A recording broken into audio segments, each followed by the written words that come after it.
Chelsea. I'm a solution engineer with SAP, and I worked on the project that I'm about to share with you. If you've seen downstairs outside of the lunch area, we've got 3 large monitors, and I'm standing there with a high-top table, so feel free to come visit afterwards. That's where I'm showing this same example, but more in a live context, and in the way that it's truly meant to be shown in 3 large touchscreens, and you'll see what I mean in a moment.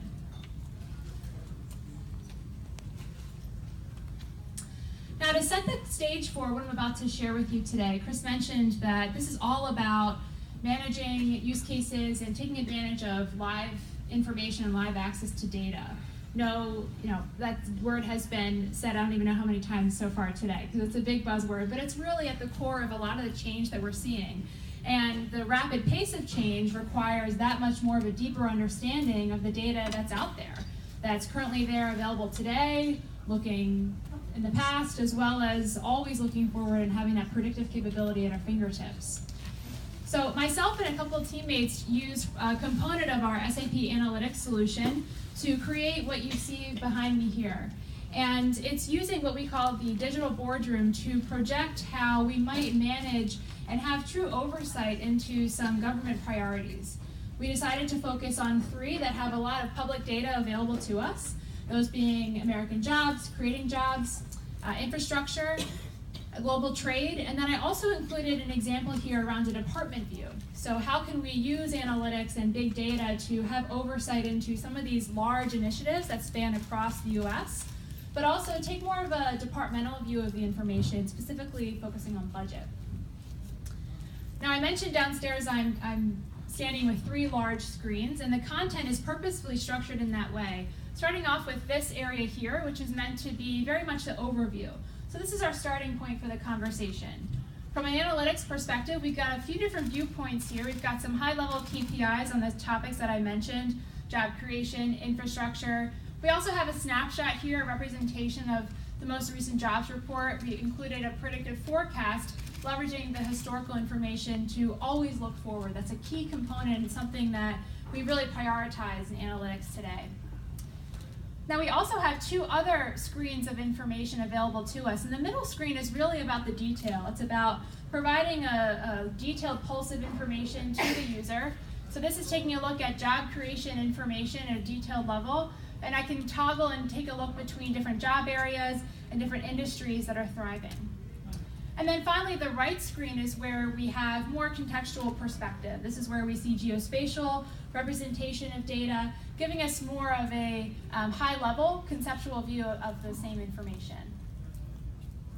Now, I mentioned that this overview area is really our starting point. So first, I'll take you through the example of job creation. And here we have the different job areas on the left-hand side, giving us a sense if we drill down and we can see which specific job areas, here's 3 that I've drilled into, have the most growth over time, where there's the most opportunity, where we're seeing the most positive growth. Now, if we think about government priorities and from an administration's perspective, we can use this information to understand how we might need to prioritize investing in the citizens and make sure everyone is equipped to take advantage of these areas of economic growth. And that takes us to this contextual area. This geospatial representation is telling us which areas across the United States at the county level have the highest rate of unemployment, and also the color is giving us a sense of where we've seen a negative trend of unemployment year over year. So in this particular area, we can drill into specific counties and see there's been almost a 3% increase in unemployment in this area in Michigan. We can drill down and do some comparison and understand and ask some questions. What's happening in this particular area? Is the population changing? Is this an area where we should invest more in? And continue to understand where there's an opportunity to improve. Now, the second area that we decided to focus on for this example was infrastructure. Infrastructure, of course, is tied to the jobs conversation. It can provide a lot of opportunity for jobs in the US. It's also an area that is quite relatable, I think, to all of us, and bridge repairs can be kind of a choke point in not only our daily lives, but also from an investment perspective. The administration needs to be aware of how much is being invested at the federal level in bridge repair alone. It's very large, as you can see here. So here we have a representation that's telling us at the state level where we have the most amount of bridges that are in need of repair. and also some other opportunities to drill down again. So I can take a look at Iowa in this case. We've got about 5,000 bridges there that are considered structurally deficient. As I drill down, it's going to give me a sense across the entire page where we have an opportunity to invest, what we've invested so far in this particular area, and where we can continue to invest there. Now, analytics with the SAP platform as its back end takes things to a whole new level. So this is one example where we decided to highlight not only the bridge information that I just mentioned, but also combine it with other elements of data that we have available to us. Daily crossings, for example. So how many people cross a bridge on their way to work? Probably all of us, right? So when a bridge is structurally deficient, it trickles down and it can make a big impact on all of our daily lives. So we decided to combine not only the structurally deficient bridge information, but also with daily crossing data. So we can drill down into the county level, into different zip codes, and understand here are the bridges that are most commonly used. Here's how many daily crossings there are. How many people might be impacted by this bridge being under repair for months at a time? On the flip side, how many jobs could that create? So taking a look again at that unemployment information as well, putting us in and giving us the ability to have that context to connect the dots a little bit more and make some broader, more strategic decisions in that space. Here's an example of kind of drilling down into a particular area to see the deficient bridges. I also mentioned that we decided to also focus on a department level view for this particular use case. The solution that you see me here is showing is extremely flexible, not only in what information you can provide, how you want to look at it, but also the way in which use cases could be brought to the forefront. And so one that we decided to focus on is around department level insight. So here the overview area is giving us a snapshot view of the investment from a FTE perspective as well as overarching budget for each of these different departments.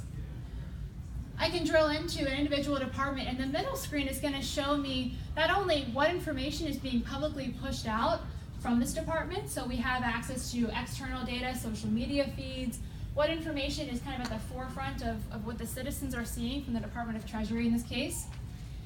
I also have a budget perspective here, and this is really key because today we were just talking about some financial management and kind of reporting and how that's really evolved, and there's still a lot of opportunity in that particular space. So in this example, we have a 2017 budget breakdown. I can now explore this budget live. So we can take a look at the top of the page. We have a number of different functional areas that we can drill into. I can drill into one specific functional area, see the budget allocations across the board. I'll add a few different years so we can see the past 2 years in the current year budget, focusing just on this management and financial functional area. Here we can see there has been a change.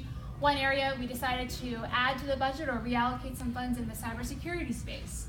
So taking this concept of understanding budgets and doing more results-based budgeting and more real live active planning and exploring this information on the fly is a key component to the digital boardroom. Now, as a user, of course, we want to be able to change the way we view information, interact with things in a different way so I can see where the cybersecurity investment might have been and where might those funds have come from. And then finally, the right screen in this area is all about understanding how those funds are actually being executed upon at the program level. So just to quickly summarize, the digital boardroom is meant to provide this all-encompassing view and really this new level of transparency that's truly made possible by the SAP platform. This started off as an idea a few years ago once SAP HANA was really kind of getting its legs under it. And it's transformed into this backdrop to conversations that are turning from what used to be maybe a 30-minute readout to hour-long discussions, because you can see the power of having the live information at your fingertips. Thanks, Chelsea. Couple questions. Well, first, we're sort of calling this digital cabinet room.